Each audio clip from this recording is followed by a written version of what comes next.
So, Survivor Series War Games is officially in the books. I know I'm kind of late here. I apologize, I've been sick for a week. But we're back now, and let's talk about Survivor Series. So the show kicked off with the Women's War Games match. Now, I was not at all excited for this match, because the build-up has been terrible. The teams make no sense. The promos have been horrible, but I figured at least the match itself would deliver. But it was kind of underwhelming, I'm not gonna lie. It took so long to pick up, and I'm not gonna lie, Io Sky and Tiffany Stratton kinda carried this match. The swanton and the crossbody at the top of the cage was incredible, but that's really it. Nia Jax was fucking terrible in the ring, like holy shit. Why the fuck is she the world champion, bro? She fucking sucks. Raquel Rodriguez has zero aura, and she got no pop when she entered the match. Like, what does she even do? And Liv Morgan looked like an actual bitch. She got squashed by Rhea Ripley. Holy shit. And then she ended up taking the pin as well, because Rhea Ripley hit her with a riptide off the top rope onto a table. But what did we achieve with this match? This whole match was just to make Rhea Ripley look strong, which is kind of pointless, because Rhea Ripley's already looked strong for the past 2 years. We just made both our world champions look terrible and made our Miss Money in the Bank look like a fucking dumbass with the same old, is she gonna cash in? Like, we've been seeing this shit for 4 months now. And guess what? The team with both champions and the Miss Money in the Bank lost. I mean, yeah, I do get it, alright? The babyface team was stacked. Like Rhea Ripley and Bianca on the same team. Like, that's crazy, I know. But come on, this achieved nothing. This was just pointless. This War Games match shouldn't have even happened. They just threw in a War Games match just because we needed a Women's War Games match. And unfortunately, the match itself wasn't good enough to cover up the terrible build-up to this match. Again, it wasn't bad by any means, but it was just kind of underwhelming and decent at best. But let's move on. Then we had LA Knight defending the US title against Shinsuke Jabbermura, who got a new entrance song, by the way, which sounds fucking dog shit. Alright, maybe it's not dog shit, but it's still bad. It doesn't have the same aura his old theme song had. Not even close. Also, Shinsuke for some reason seems to be in this emo phase. Like, what the fuck? Like, is Shinsuke about to join the Judgment Day or something? Anyways, the match itself was, as I expected, nothing. I don't know how else to describe it, really. It was a nothing match. It didn't make me feel anything.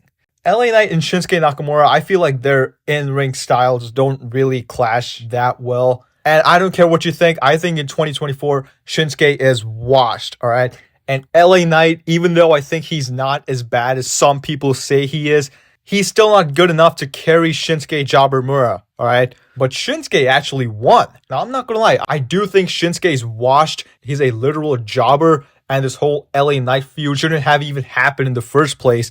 But I'm not gonna lie, he was the right winner. Think about it. Shinsuke has been hyping himself up with those same old hentai-looking ass videos, only to lose. He did that with Seth Rollins, he did that with Cody Rhodes, and it would just be repetitive if we did the same thing with LA Knight, where he does all that talking just to lose. But this match shouldn't have even happened in the first place. Shinsuke should not be challenging for the US title in 2024. He is washed, and it's okay to admit that. When was the last time Shinsuke had a great match? When? Back in 2014 against Sami Zayn in NXT. Okay, maybe he had a couple of good ones here and there after that, but the point is, Shinsuke has been a jobber for pretty much his entire WWE career. Alright, this guy has been in so many title pictures, so many times, even recently against Rollins, and it always ends up being mid or straight up trash. I'm sorry, but we're gonna have a problem if Shinsuke doesn't lock the fuck in and put on at least decent matches while defending his title. Honestly, just have him drop it to Andrade or Carmelo Hayes in 2 to 3 weeks. Shinsuke should not be having a long title reign. Not in fucking 2024. Then we saw Braun Breaker defending his IC title against Sheamus and Ludwig Kaiser. So I'm glad Ludwig's finally doing something that's not dick riding Gunther, alright? Bro, Ludwig Kaiser is the biggest meat rider in wrestling. Because holy shit, this man has been meat riding Gunther for decades now. He's been doing the ladies and gentlemen for 15, 20 years? I don't even know.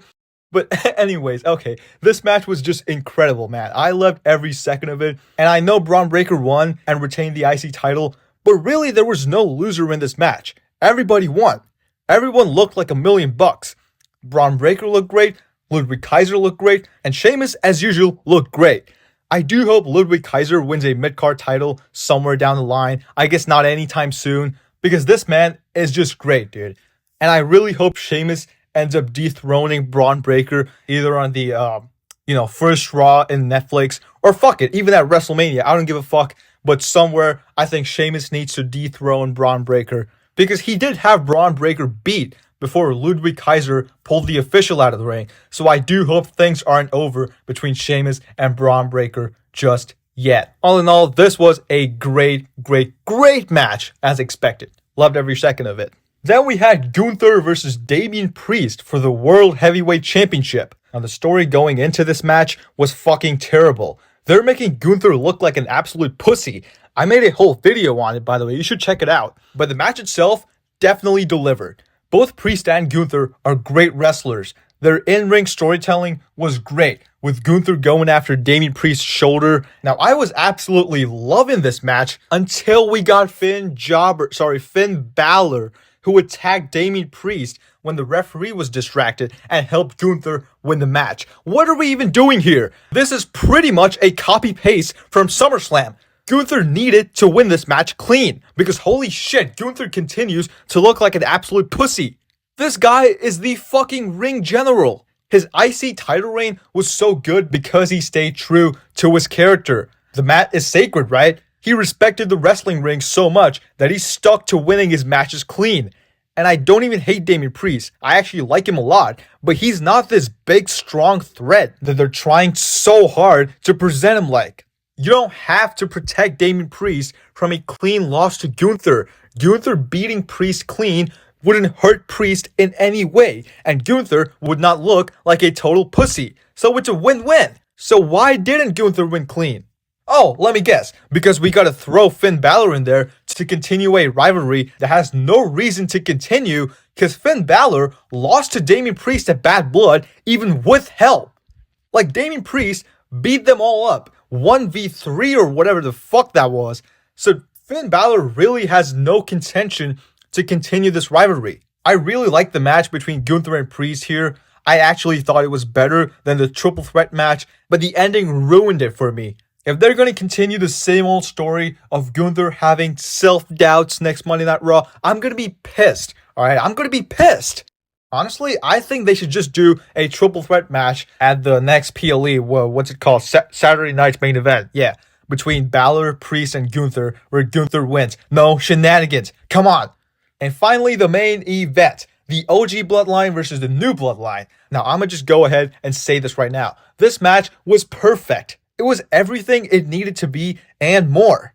I was really into the match from start to finish. I really liked the parts where Roman and Punk didn't seem to get along, especially when Punk just ran out of the cage when it was literally Roman's turn. Like, that's classic CM Punk right there, fellas. And then when it was finally time for Roman, he couldn't get in because the cage was locked. But he climbed the fucking cage, knocked everyone out, and cross-bodied them like, holy shit. Roman Reigns is the new genius of the sky, fellas.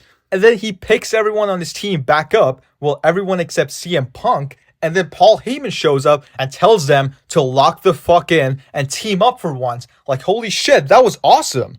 And then Bronson Reed was going to hit a tsunami off the top of the cage onto Roman on the table, but CM Punk saved Roman, and Roman finally trusted Punk. Let's give Bronson Reed his flowers, man. That shit was awesome. So anyways, Roman Reigns now trusts CM Punk. And I'm not going to lie, they did a better job with the Punk and Roman story than the OG Bloodline reunion, because I still think it was kind of rushed. But anyways, who's complaining now, right? So then Jimmy Uso hits an Uso splash off the top of the cage onto Jacob Fatu on the table. Like, what the fuck? Jimmy Uso was hooping this entire match, dude. Holy shit. Give Jimmy Uso his flowers. And then we had this epic scene where everyone surrounds Solo and hits him with their finishers one by one before Roman finally hits him with a spear to pick up the win. And I'm not gonna lie, this might actually be the best War Games match ever. This was just amazing. Everything about this match was unbelievable. Also, during the OG Bloodline celebration, Paul Heyman hugs every single one of them. Well, every single one of them except Roman. I don't know, something seemed off with Roman and Paul. And I definitely think there's something in there. Because I'm damn sure they didn't do that for no reason. Because Roman looks like a husband that just found out his wife has been cheating on him. Like, holy shit, dude, look at this. I don't know, dude. I'm not ready for Paul Heyman to turn on Roman Reigns. But this is what I like, you know, always keeping the fans guessing. I fucking love this. But here's the thing. This match ended at like 9:25 or something, maybe 9:30. So we still had a solid 25 to 30 minutes before the show ends. And the celebration was long as fuck too. So I thought something was going to happen. Like, is The Rock going to come back? Is Paul Heyman going to do something?